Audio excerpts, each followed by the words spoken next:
Welcome into Tapping Vegas. Last week, we released the most videos that we have for a UFC card because it was UFC 300. It was a huge card, and not only was it huge for the UFC, it was huge for us. We brought home a ton of cash.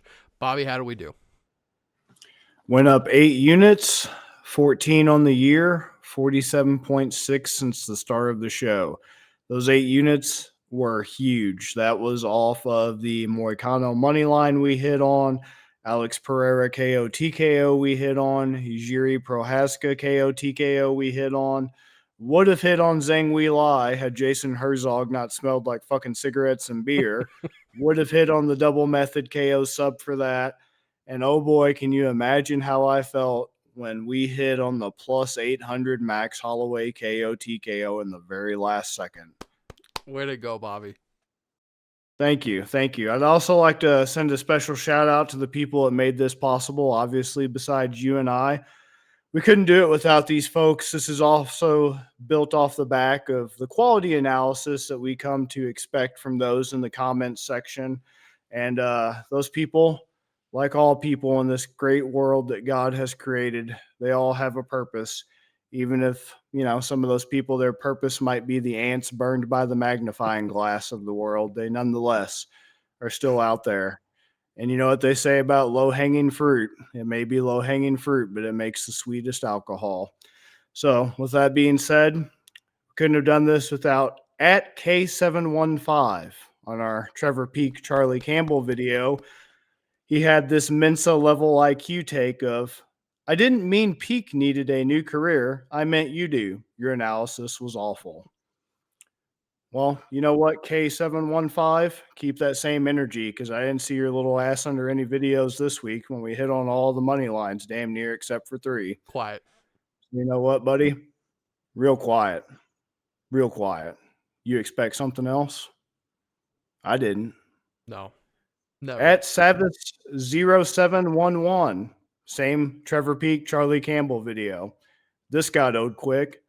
Well, so did your chances of being accepted into the gifted program at school, but your mom still loved you. And special shout out to this one individual who I'm not going to go as hard on because they had the intelligence to recognize just how bad they fucked up and they deleted it. So I'm not going to go too hard on them because they're a smart lad. They know when to stop. Those other 2 are fucking crash test dummies, and they're already destroyed in the SUV. They got T-boned by the semi going down the highway. Name redacted on our UFC 300 graphic that we released. That, mind you, we went, I believe, was it 11-3 on the money line alone? I think so. Yeah, 11-3 on the money line alone, not to mention all the props and the plus 800 KO TKO. Name redacted. Maybe the worst picks I have ever seen for a card. Maybe the most brain dead take I've ever seen in a full of them. I said, God damn it. You did. You did. All right. In a fucking room full of mouth breathers, this guy hogs the most oxygen. That's all I have to say. But we couldn't do it without the people like this supporting us in the comments. And we appreciate you going out of your way to comment on our videos so that your dumb ass, every time you log on to your YouTube app, the first thing that's recommended to you is more of our content. You're single-handedly doing the work for free. So we really couldn't do this without our interns. Really couldn't, do it without you bringing attention to the channel, going out of your way to comment, driving the algorithm, feeding the beast, Skynet. We really appreciate it. So keep the comments coming. And you know what? I bitch a lot about, people not giving the channel the respect it deserves. If you follow my Twitter, I was going nuclear after the Holloway KO. You were. Absolutely just fucking scorched earth, glass, just fucking glassing everything. But I will say this. You know what? The people that out there that actually listen to the channel, that actually follow along, I'm not even mad because just consider yourselves the elite club, like the country club of betting. That's what you are. You may be a little bit small in number compared to the rest of the brain dead masses, but that just means you're in the elite of the elite. And I'm glad that you follow along, and I appreciate you. I appreciate you listening. I appreciate you giving us views, and I'm glad we're making you money. So, with that being said, I just take part in having you guys as a member of the elite inner circle, dedicated enough to follow along, not fucking come at us with scorching hot takes after the fight's over. Also, Yes. these comments, bear in mind, except for the dumbass saying that our fucking 300 graphic had some of the worst bets ever. Those 2 comments about the Trevor Peak video were made after the fight was done. So we got some fucking Captain Hindsights here, like South Park. So thank you, Captain Obviouses, wherever you are. Probably in your mom's basement right now, jerking it, slow edging with some fucking Jergens and getting some Cheeto dust on your fucking foreskin. Thank you. And thank you for driving the channel, all the people that actually genuinely watch. You're a part of the country club, baby. Applications are limited. Absolutely. Absolutely. We appreciate all comments, positive or negative. And the negative ones, they make us laugh, man. And especially knowing the fact that, hey, baby, see you soon. I'll be in your feed. You know I'll be there. Just every time See you see soon. me. See you soon, boy. Yes. Yes. It's not it's not, oh, you didn't like it, that's too bad. It's see you later. I'll see you again real soon. Because we're not gonna stop posting. I love you.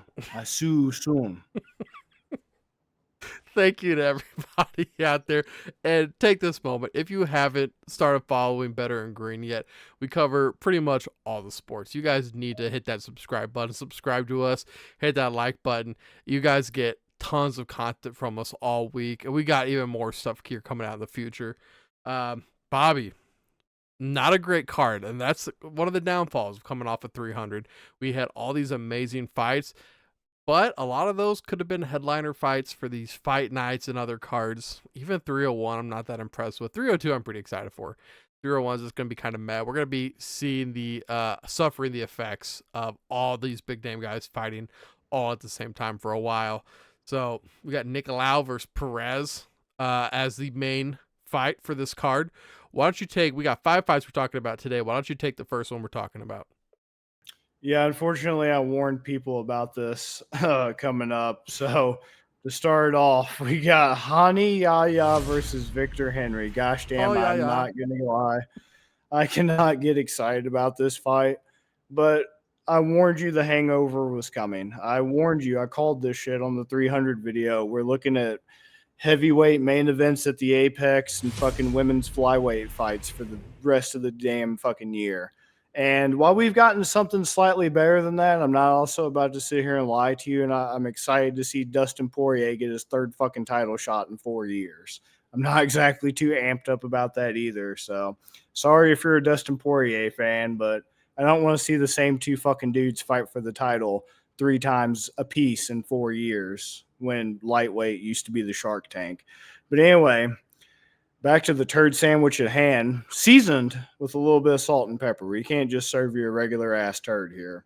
Yahya versus Victor Henry. What is there to say about this fight? Not much. I'll keep it short, sweet, and to the point. Keep it simple, stupid, KISS method, not the ban. Yahya plus 440, Victor Henry minus 600. Why am I choosing Yahya? Because he's a fucking heavy underdog, and I don't know why, because the only thing Victor Henry did in his last fight was get kicked in the nuts. And then it was a fucking no contest.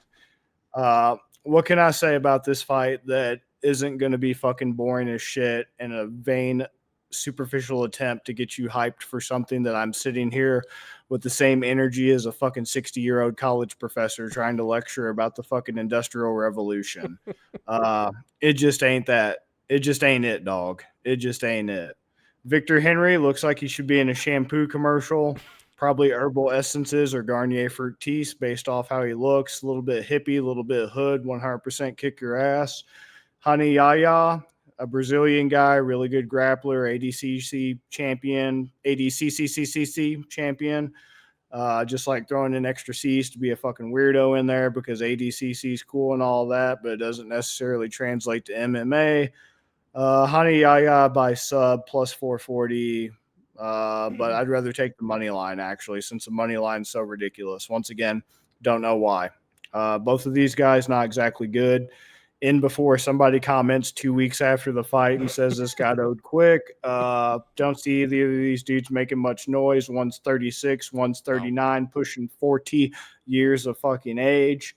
actual fucking age, and just not much hope here, like a fucking orphanage, and you're the last kid waiting to be picked. Honey Yahya, money line. I really don't know what else to add. It just feels like fluff at this point, and it's time to start shooting the porno. What do you got, Ben? I actually know why you picked yeah. You say it's because of that nice juicy money line. I know it's because of your tribal dance that you're hiding from the people. Oh, the African fertility dance? Yeah, can we get a sample of that? Oh, yeah. The woman. If you're trying to conceive a child out there, just do that dance while jumping up and down. You don't have to jump up and down very high. It's just more of the tiptoes. You just get on the tiptoes and then you jump up and down on tiptoes and you just go, oh, yeah. The woman. You're guaranteed to conceive. Thank you, Bobby, for that. It gets me every time. I can't do it. I can't do it, dude. Yeah, he's got that sloppy wrestling, not great on top, pillow fisted. Victor Henry, he's got the leg kicks that I think will be effective in this fight. Always dangerous. He's got that good forward pressure, and I think that pressure is going to be the deciding factor in this fight. That forward pressure at minus, it's 600 at the moment of filming. I'm taking the KO. I just think that Henry is just going to out-volume him, and I think he's just going to overwhelm him. But this fight, I mean, if it's on and I got anything else to do, I'm doing something else. I got no rebuttal to that other than Savis 0711's mom's bad at top 2, but I still didn't kick her out of bed. Good point. Good point, Bobby. Next fight, we got Austin Hubbard versus Michal Figlak. This one's Hubbard. He's a good striker, but he has very, very slow punches, I think. It looks like he's punching through water. He can get takedowns, but he barely uses them. We're looking at Michal. Utilizes leg kicks good. I think he's got good hand defense, which is something that we see a lot in wrestling, but not that much in MMA. Guys, they got that forward pressure. They try to shoot a takedown on you or do anything lower. They lower their level. He's really good about getting hands on you and not letting you come towards him. Also he has pretty good sub work. He focuses on accurate striking more. I wish he would use the sub work more. This is a pretty close fight. I will go with Michal, the Polish hammer, because of his hand speeding kicks. I just think that's going to be the difference in this one. Hubbard, I think it's just his punches are going to be too slow. What do you think, Bobby? I love a good little subby Polish girl like Joanna Jędrzejczyk. Excuse me, I mean Michal Figlak. So sure, why not? I'll ride your wave. I see that he's got a lot of Cage Warriors fights. I'm a big fan of Cage Warriors. I think they're one of the best promotions out right now, one of the best vibes. I'm here for the vibes. A little concerned he lost his UFC debut to Firas Ziam by unanimous decision, but you know what? Could have just been the jitters. A little worried about the inactivity. Hasn't fought since then. That was 2 years ago in September. But Austin Hubbard's not exactly a world beater. This is his second run in the UFC. Came back into the UFC for the second run on the not the Contender Series, the Ultimate Fighter that was coached between McGregor and Michael Chandler. And so that's how he's back in. And you know what? Let's see here. Yeah, Figlak. And to take the pressure off that minus line, even though it's not that crazy, let me go back and see how he predominantly wins. Gosh damn, he's a fucking decisionator for the most part. I know. That's why I'm like money line. Yeah, fuck it. I'll do the money line. It can't always be fun. In this type of a card, in these type of fights, it's not a bad thing to be safe when the number's not that bad. Right? We gotta do something with the 600. And the words of Lil Reese in that It's Just Us video in the intro. Let me get a Polish boy, no homo. Bobby, take away this next fight. All right, Tim Means versus Uros Medic. This is okay. This is a strongly mediocre on an overall fucked card. Strongly, aggressively average. I like that. Aggressively average. AA. Speaking of AA, you know who's been to probably a lot of AA and NA meetings? Tim Means. Yeah. Tim Means is a fucking dog. Tim Means, he ain't gonna beat Uros Medic, but he did beat the fuck out of methamphetamine and fucking heroin and probably every other fucking drug you can get in Oklahoma. So kudos to that guy for being a fucking winner. So hey, props to anybody out there struggling with addiction. Look no further, fella. You found him. Tim Means is your fucking inspiration. But he's fucking 40 years of age and he's going up against a young fucking bull. And you know what happens when the young bull gets out of the shower and they got that bead of sweat from their chest pubes down to their ball fro? They get grabbed by the wiener. And I think Uros Medic is going to get grabbed by the wiener and shown a good time. Uros Medic is the younger guy, clearly. He's not fucking 40.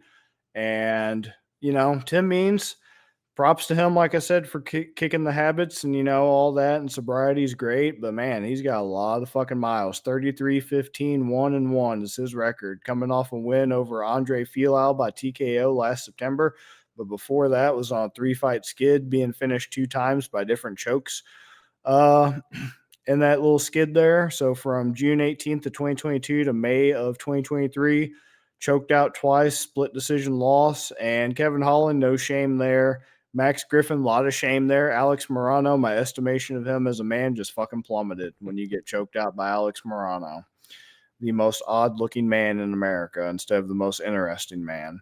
Uros Medic, young hungry dog, and let me look up some more shit about Uros Medic right quick. But overall, I'm going to go with him, and it's unfortunate because you're not going to get a crazy fucking line. But I mean, he's only 30.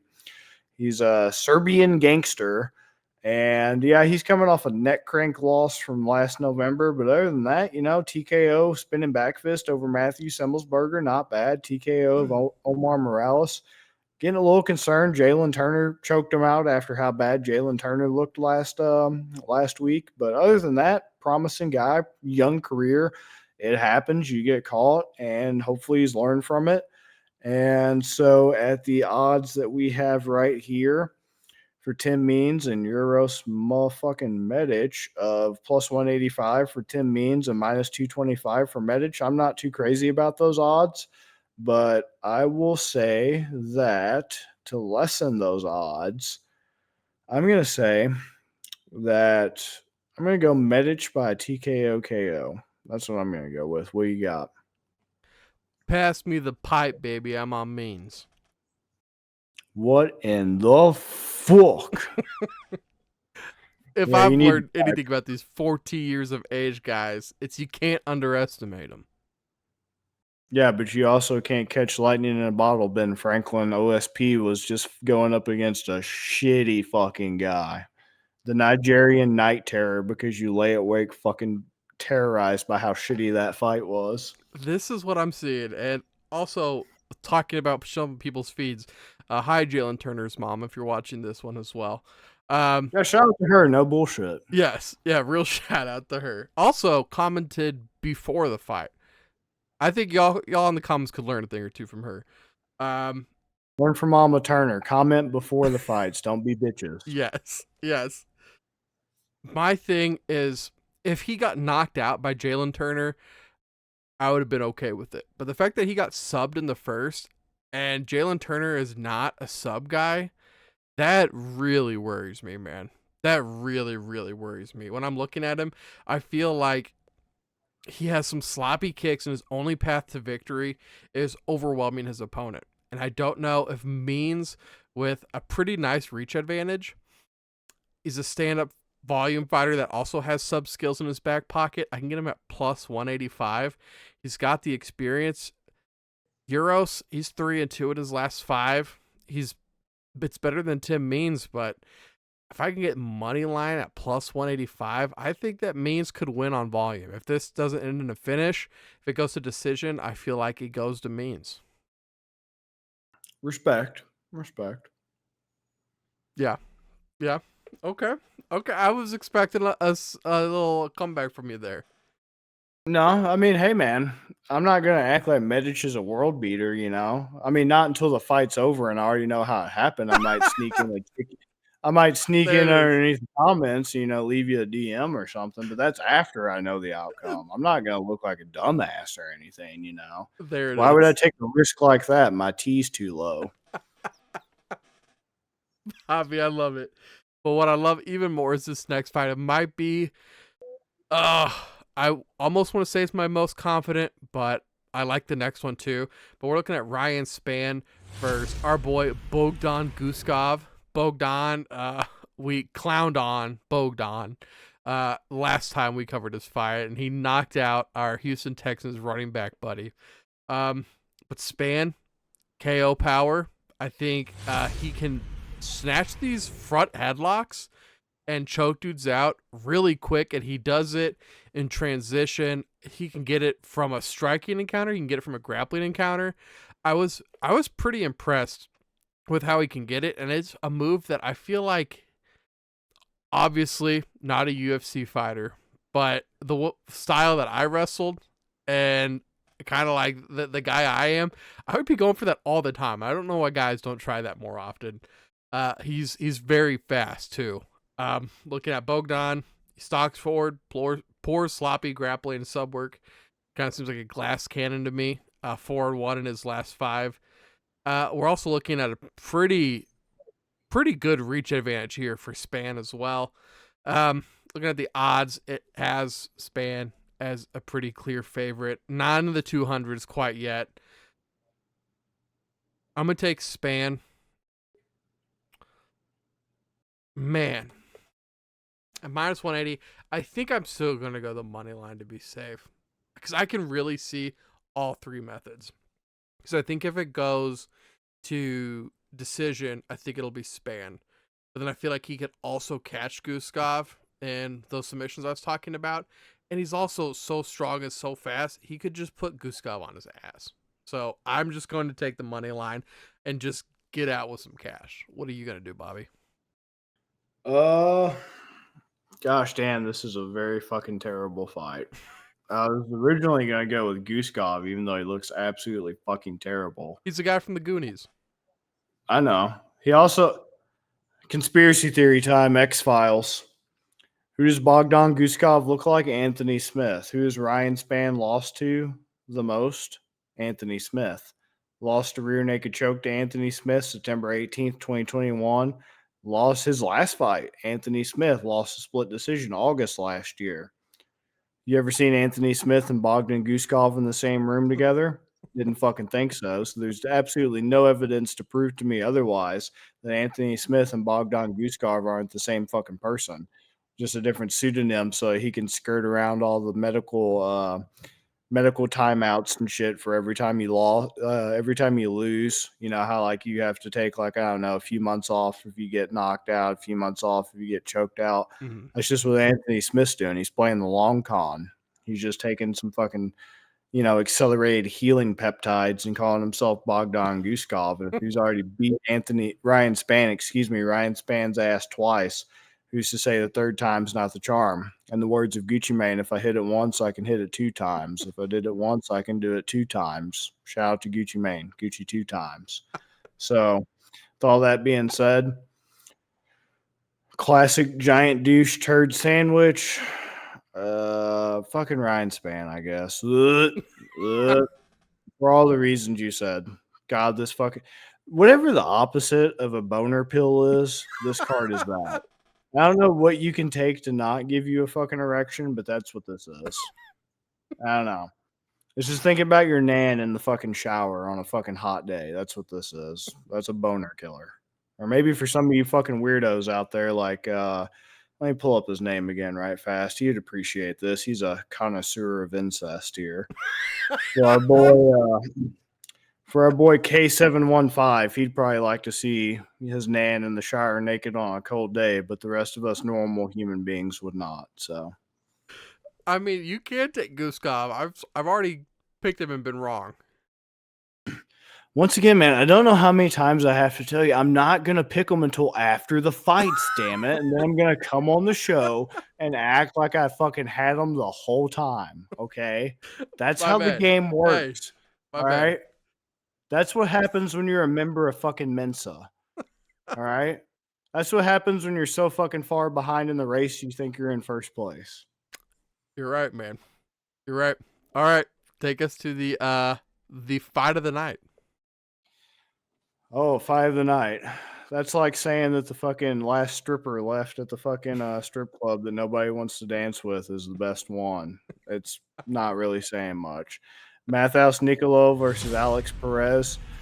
One of them is Mr. Inactivity, and Mr. Inactivity is that Nicolau? Yeah, that's fucking Nicolau. He's Mr. Inactivity. He's had one fight in 2023.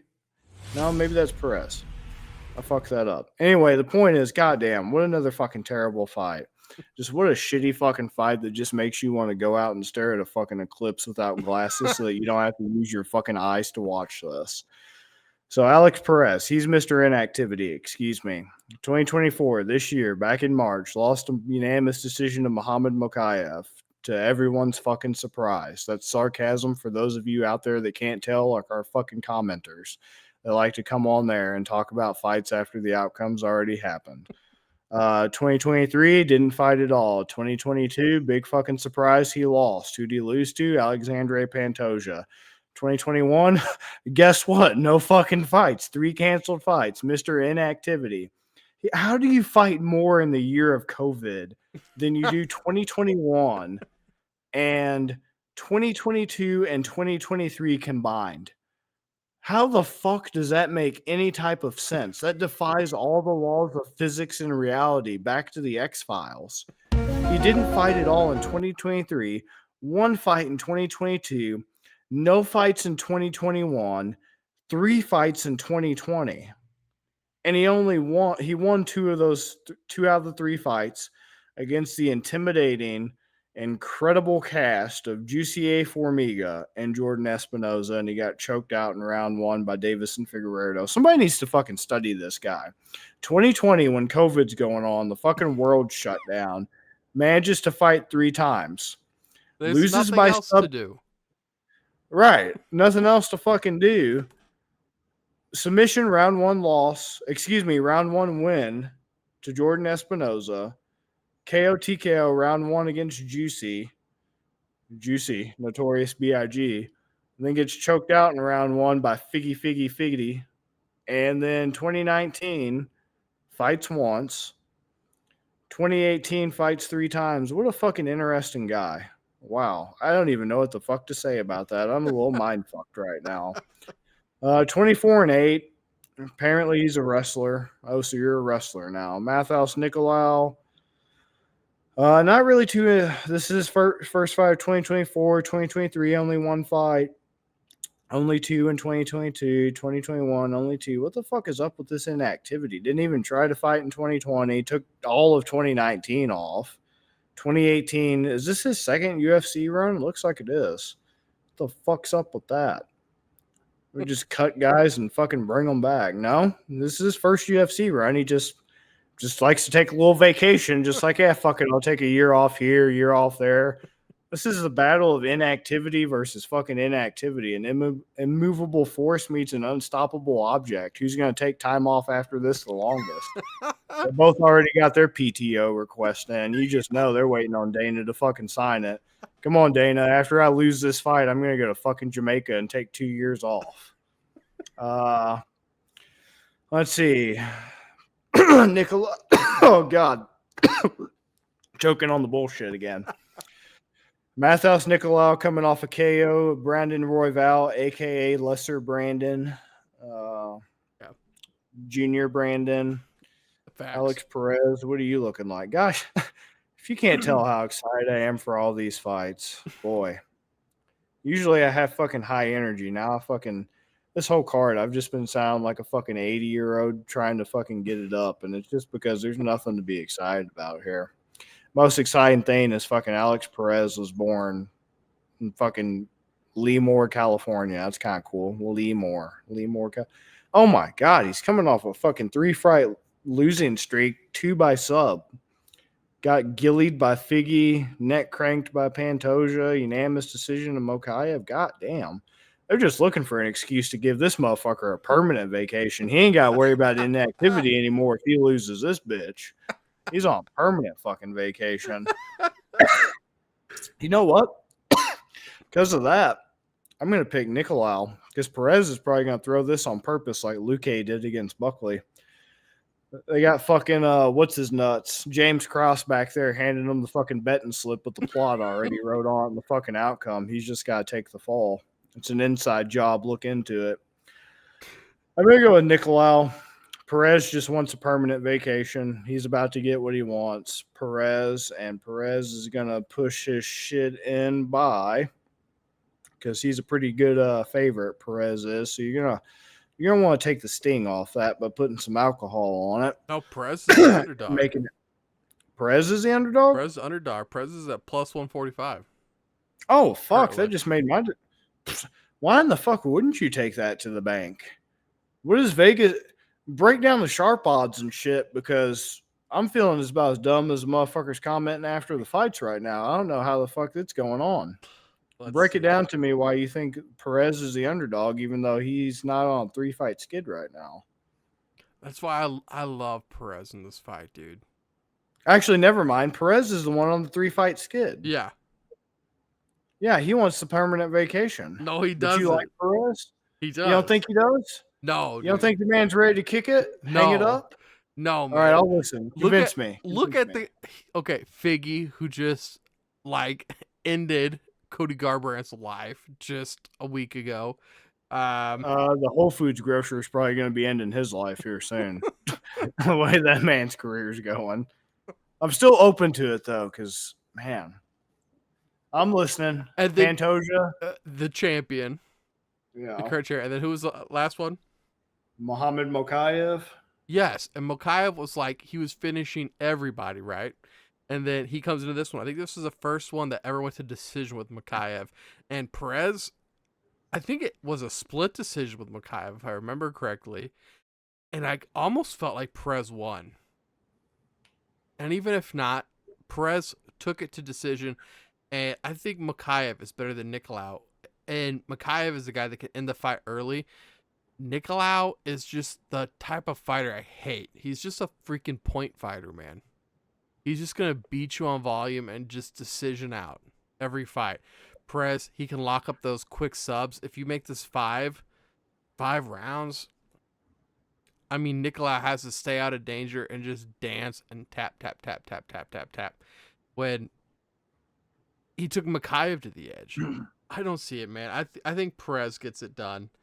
Let's see. So far, yeah.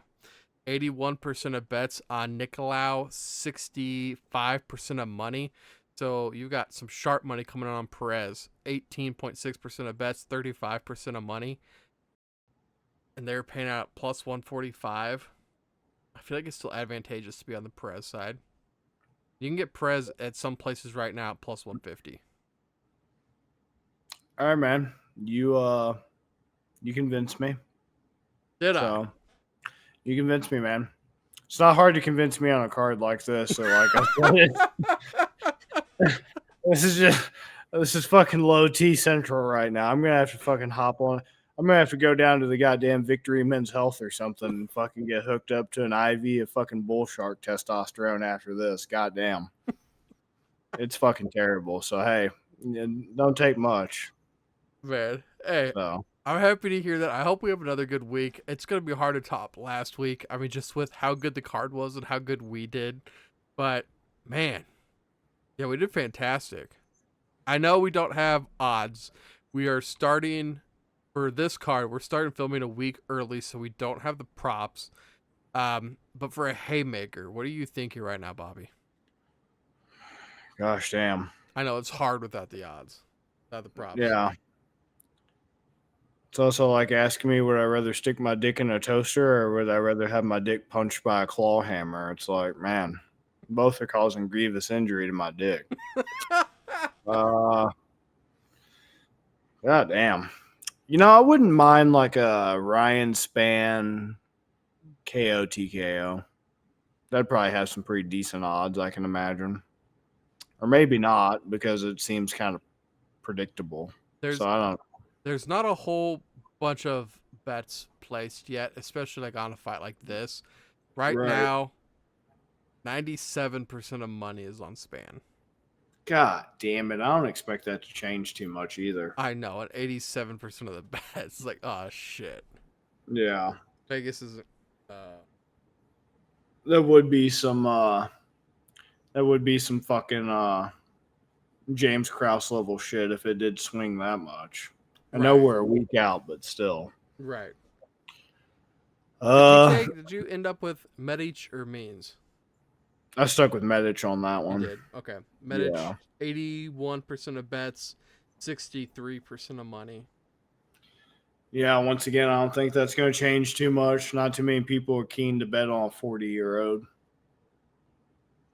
I can't even get anything for Figlak Hubbard. Maybe something with Figlak. Oh, Figlak. Something like that. What do you think? You think KO TKO? But gosh damn, he's the fucking decisionator. No. That's the problem. So, man, I wonder what a decision would be. This is a pretty close one. So it might be, if you just pick a side, you get pretty good odds. Like it might be one of those where they're like all like sub, knockout, and decision are all like plus 300. Yeah, so like just pick a sub or a KO. Yeah, or double method if you really want to, because it's at minus 130. So I would assume going to the methods, you're gonna get plus money pretty much no matter what. I'll go KO TKO. Go the knockout for Figlak. Yeah. As you guys might have noticed, there was no Nuck If You Buck fight of the night. That was on purpose this week. What? No way. This card is for the fucking real fans, dude. This is one of those sneaky bangers, dude. This is one of those looks like shit on paper and it's shit in real life too. Don't fucking kid yourself, all right? We got really fucking spoiled last week. This is inevitable. And in the words of Jack Slack, who I keep coming to with the fucking best takes in MMA right now, besides us, obviously. If I'm going to serve a turd and that's my choice, I'd rather serve nothing at all. Sometimes you just got fucking, I know that there's a week in between 300 and this card, but I wish you would just go fucking 2 weeks if this is what you're going to serve us. If you're going to serve a turd, then just serve fucking nothing at all. This isn't a sneaky banger. This isn't an underrated fucking banger. Just suck it up, except for the rest of the fucking year. We're going to have nothing but mediocrity. And maybe if you're lucky in your Oliver Twist, please, sir, might I have some more? You'll get lucky and you'll get like another fucking Justin Gaethje lightweight title shot. You're already getting another Dustin Poirier fucking title shot. So, shut up or else it'll be 10 times worse, little fucking nerd. It'd really burn your asses if you got another Colby Covington welterweight shot. I'd actually be in for that just for the fucking memes and the salt. Just stupid shit like that's to be expected right now, unfortunately. Yeah. And I always try to give somebody it. It just felt weird with this card. And I want everybody to know, too, like, when we're breaking down these cards, there's so many times me and Bobby are like, oh, this card is going to be ass. This is terrible. We do our research, and when we come back together, we're like, you know what? I turned around a little bit. Like, I'm a little bit more excited about it now. That didn't happen. That did not happen this week. No. No. Especially once I found out Rebecca Alvarez was fucking canceled. That is the best fight on the whole fucking card. It was. And I think when I was doing the research for that one, that was going to have, like, the biggest reach advantage I think that we had seen yet. Like, it was huge. Oh, yeah, because Rebecca's a little mini fridge fuck, isn't he? Yeah. Yeah, Like, and Bill Alvarez. Let me look it up real quick. Fucking Rebecca. Slender Man versus the mini fridge that came to life. The little mini fridge that could. Rebecca's reach is 66. Alvarez is 77.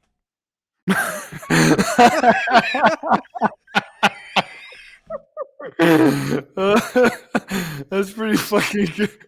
When I looked it up, I was like, I did not see this right.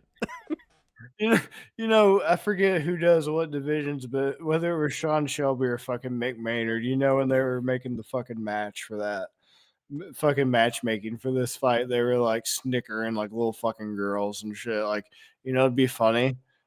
What if what if we put a fucking tree, a fucking ent from Lord of the Rings, and then they just keep fucking snickering and they're all fucking stoned out of their minds against a hobbit. You know how fucking funny that would be?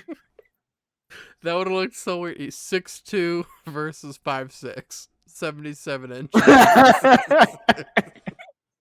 Is he seriously 5'6"? Yes.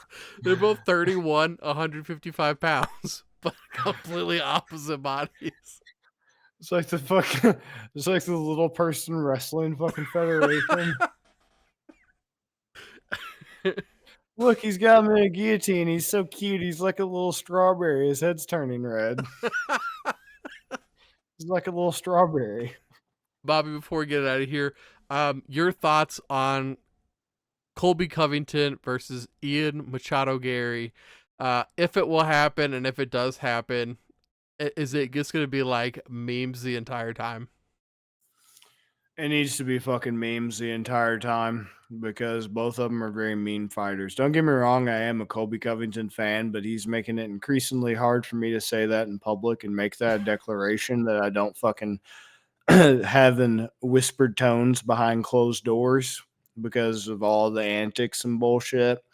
But I'd just rather not see that fight because as much as him and his wife both have screwing on older guys in common and pounding them out with each other, he really needs to move on to some younger meat. His wife ain't, but that's a different story. So, and then I got 2 more questions for you before we get out of here. So if these are going to be only available if you watch the entire one. If you watch the single fight videos, you will not get this stuff. Watch the full fight and you're still here. Congratulations. You guys get a little bit more content. Bobby, both my guys, for my big bangers. My first one, Arman Tsarukyan, huge win this past weekend. You think he gets the title shot? And if he does, what do you think? What do you think his odds are of winning? I know a lot of people were fucking whining and bitching about Arman Tsarukyan, and there's all the fucking controversy. Was he choked out? Was he limp? I didn't even fucking notice until I started seeing the clips on the internet. Apparently, his shorts completely came off at fucking one point, and people were acting like he intentionally fucking did that. Just all the crazy ass conspiracy theories. I think it just boils down to this. Look, I get Charles Oliveira is a well-loved guy, and I understand it and I accept it and I see why he's so well loved and has such a cult following and everything. But sometimes you just got to take the motherfucker behind the house and shoot him. All right? Like, do you really want him to fucking suffer? Do you really want him to suffer? And I'd rather it be me than somebody that doesn't fucking care about him. All right? If he's going to go and get fucking shot behind the house, I'd rather it be Arman Tsarukyan than anybody else. It could be a lot fucking worse. He could be like BJ Penn just getting demolished by like Yair Rodriguez and shit. And he's still competitive. Don't get me wrong. It was an amazing fucking fight. God, yeah. That was an insane grappling fucking match right there. That if you still are one of those fuckers, I don't like grappling. It's 2 guys on top of each other, and I have concealed homoerotic fantasies about it. I don't know what to tell you. That was fucking amazing grappling. Yeah. Absolutely insane, extremely high level, extremely tactical from fucking the start to the end. Just great fight. Great fight on a card of great fights, and it still stands out, which is a testament to it. As far as do I think he wins if he gets the title shot? That's tough because, man, I don't know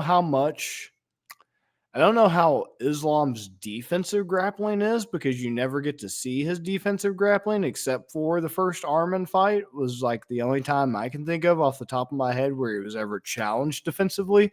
Obviously, usually you only see his offensive grappling. So that'd be at least competitive. It'd at least be fucking entertaining, and I give him a way fucking better shot than Dustin Poirier. I don't like Dustin Poirier. I'll be the first to fucking admit it. I do like Justin Gaethje, and just the amount of people just fucking both saying that before he lost to Max, Justin deserved the next title shot, and then now Poirier definitely fucking deserves it. I don't get it. That's all I'm gonna say. I don't fucking get it. Lightweight, as I said, used to be a Shark Tank. It used to be the deepest fucking division. Blah blah blah blah blah. And now it just feels so fucking stale because Justin and Dustin both apiece have had 3 fucking title shots in the last 4 years, and I'm just fucking sick of seeing it. And I will actually take sick pleasure, at least when Dustin faces Islam here in June. I'll take fucking sick pleasure in Dustin getting steamrolled like I fucking know he will, and all the fucking cope and salt mines I'm gonna see in the fucking comments. Like we didn't just see this fucking shit a few years ago with Habib. So I don't get it. Yeah. Yeah. Especially with the fucking jumping guillotine. But back to Armin right quick to finish that up. He deserves it. And they even offered it to him right after the fight, but that was an underhanded ass negotiating fucking technique after the man literally just got done fighting in like the middle of fucking April. Hey, you want to fight in June? That's a pretty quick fucking turnaround Yeah. after a competitive fight. Yeah. It's not like he went out there and steamrolled Charles. He went the distance in a very competitive fight. Yeah. And like you said, it was split decision. That was a really close one. And to go into a battle with a guy he already went to decision with before, that would, and a 5-rounder too. I feel like that would be setting him up. You don't want to take that opportunity and then lose, and then you're stuck again on the outside waiting to get that opportunity again. Right, because he's not Dustin or Justin. Right. They'll get a fourth. Well, this is about to be fucking damn near Dustin's 4th title shot, and Justin Gaethje will probably have a fucking 6th by then. My other guy, Bo Nickel, went out and got the sub again on Cody Brundage. The first was just kind of an ugly round. Second, Bo finally got it done. Who would you like to see Bo fight next, and how far up in the rankings should his opponent be? Like, how comfortable are we with like putting Bo if he beats said person at that rank? He needs to fight Cody Brundage again because Cody Brundage beat him in the court of public opinion. So I need to see him fight Cody Brundage again every Saturday for the next 3 Saturdays at least. And then maybe if Cody Brundage doesn't laugh as he's getting punched in the face, then maybe I'll think Bo Nickel deserves the next step up in competition. But until then, man, Cody Brundage is just like a fucking superstar. I just think he's incredible. It's basically a synopsis of the brain dead bullshit I've been seeing on social media fucking lately. I think that fight was a case of Bo playing with his food, which I said that was going to happen, and then he just got tired of it and was like, fuck it, I'm going to choke this dude out. It's kind of the joke's gotten old type thing, basically. Like, oh, this guy's kind of fun to play with. I feel like Brundage didn't do anything. He did these like really stupid, low chance, low success, not connecting jumps and punches and crap, and then just turtled up until Bo just choked him out. Like, dude did nothing the entire fight. It was a $5 version of Jorge Masvidal if Jorge Masvidal fought in a trailer park still instead of the Kimbo Slice backyards, a trailer park instead of the backyards of Miami, and he was strung out on fentanyl and hungover. As far as who I'd like to see Bo Nickel face next, let me look at the rankings right quick. But I still say a good challenge for him would be the number 15 guy. At least he was number 15 last I checked last month. Pedro Calvel or some bullshit like that. He'd be pretty dope. Dope little fight to see if he earns his place in the rankings. But let me check and see who's fucking ranked right quick to find out who I think a good match for him next would be. Because I'm a little concerned about his striking, but overall I'm not nearly as fucking pro clutching as apparently everybody else in their fucking mall about that performance. Everybody else is over here fucking getting pro necklace. Like, oh my God, I can't believe it took them 2 rounds to finish them. And it's like, your fucking mom takes more than 2 rounds to finish me, and I don't see her complaining. Cal Baralho, that's the guy I'm trying to think of. That'd be a good fight. He's number 15. That'd be a perfect break into the rankings for Nickel. Chris Curtis is out for a while. He's 14, hamstrings fucked. Paul Craig's intriguing. I don't know if Paul Craig's trying to stay at middleweight or go back up to 205. That'd be an interesting one. Number 12, Anthony Hernandez, who Nickel called out himself. That would be good. I got no beef with that. Hamzat, I don't think he's ready for Hamzat yet. It'd be a good fight, but let's not kill either one. Ooh, Jack Hermanson at 10. That'd be good. Ooh, Roman Dolidze at 9. That's who I was looking Nasruddin at. Imavov at 8. I like those options. Everybody else I think's a bit much. Paulo's a draw the bit too line. big, right? Yeah, I draw the line at Paulo. I don't think Paulo, Brendan Allen, Vittori, Cannonier, Whitaker, Adesanya, Strickland, or Duplessis are candidates. The biggest guy I would go is number 8, Imavov would be reasonable. But I like Hermanson, Hernandez, and Dolidze. Cal Baralho the best. Yeah, Dolidze. And then Paul Craig based off whatever the fuck Paul Craig calls himself doing. Man. Yeah. Then He's got good options. I agree. Kazmat stands out. Like he needs to fight. He needs to fight so he can move up again. Yeah. No, once again, I like Hamzat, full disclaimer, but he's like fucking Colby Covington to me right now in terms of the whole the shtick's getting old. Just like Colby's fucking take you to the 7th layer of hair and all that shit just doesn't hit the same anymore. Hamzat's I kill you, I smash you. It gets old when you ain't done no fucking smashing in two fucking years, damn near, bud. And then if I can, I'll ask you one more question. What do you think about the they were showing Dricus and Adesanya? So is that who you would want to see for the first title defense for Duplessis, or would you rather have somebody else?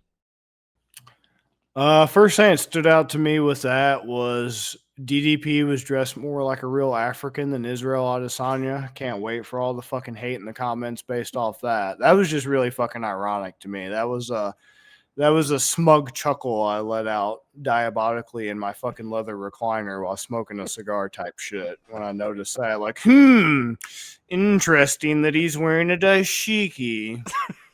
As I fucking twirled my mustache like the supervillain of MMA that I fucking am.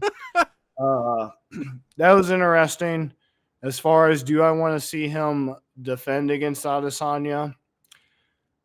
I like what Adesanya has done for the sport. I like his repertoire. I like his arsenal. I like his techniques. Blah, blah, fucking blah. I shouldn't have to suck the fucking dude off before I give criticism. But here we are because once again, fucking flamers. All that fun shit, there's a lot to learn from him. I'm kind of hoping he just fades away. I really am. Just it was very telling when you see Volkanovski's reaction to Max Holloway, KO, and Gaethje. Max Holloway, his biggest rival in the division for such a long time, and how happy he was for him. And you juxtapose that with Israel Adesanya and his reaction to Pereira, KO, and Hill, and the dude's not even in your fucking division anymore, and he moved up. And it's just he realizes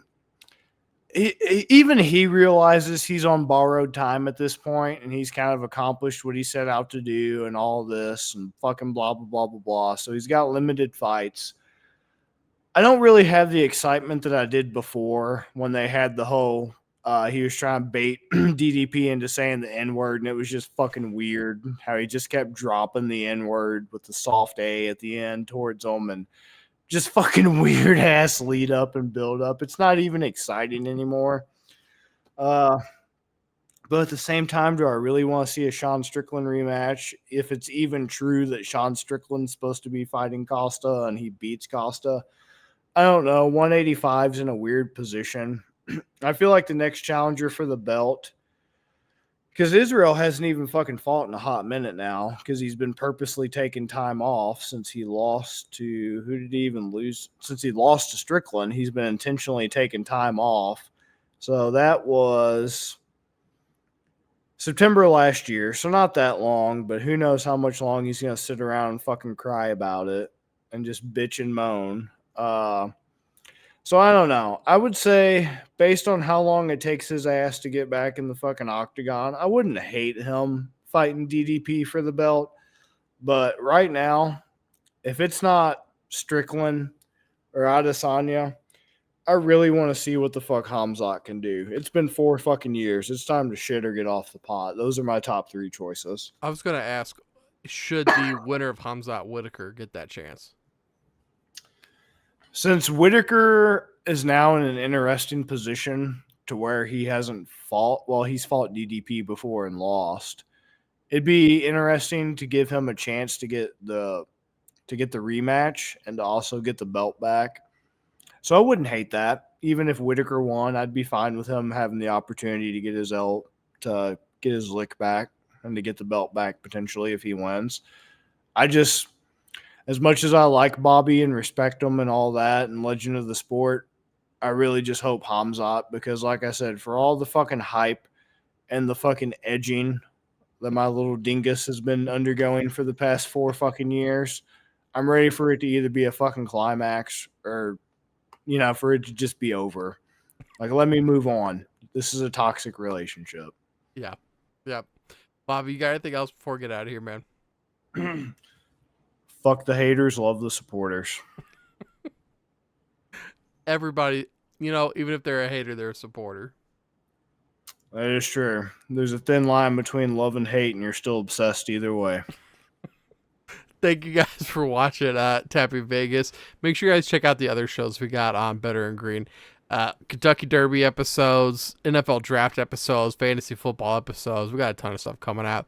NBA playoffs, NHL playoffs. So make sure you guys hop on here on Better and Green. Subscribe to our channel. Follow us on all social medias. And make sure if you haven't yet, check out the app Sharps. Use our code BET269. That's BETT269. It's a social media platform for sports bettors. It's an awesome place with some awesome guys. You get to post your bets publicly, and people can tail it straight from the app. You press the whale tail. It'll take you to your DraftKings, FanDuel, whatever you use. It'll take you there so you could tail the play. Really awesome app to use. And besides that, guys, we will see you next week with another Tapping Vegas episode. Peace, guys. Peace.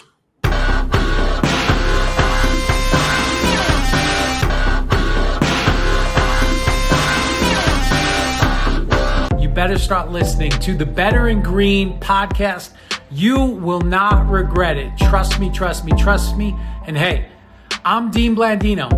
Welcome, welcome, welcome to Better and Green, eh? To Better and Green, eh? To Better and Green, eh?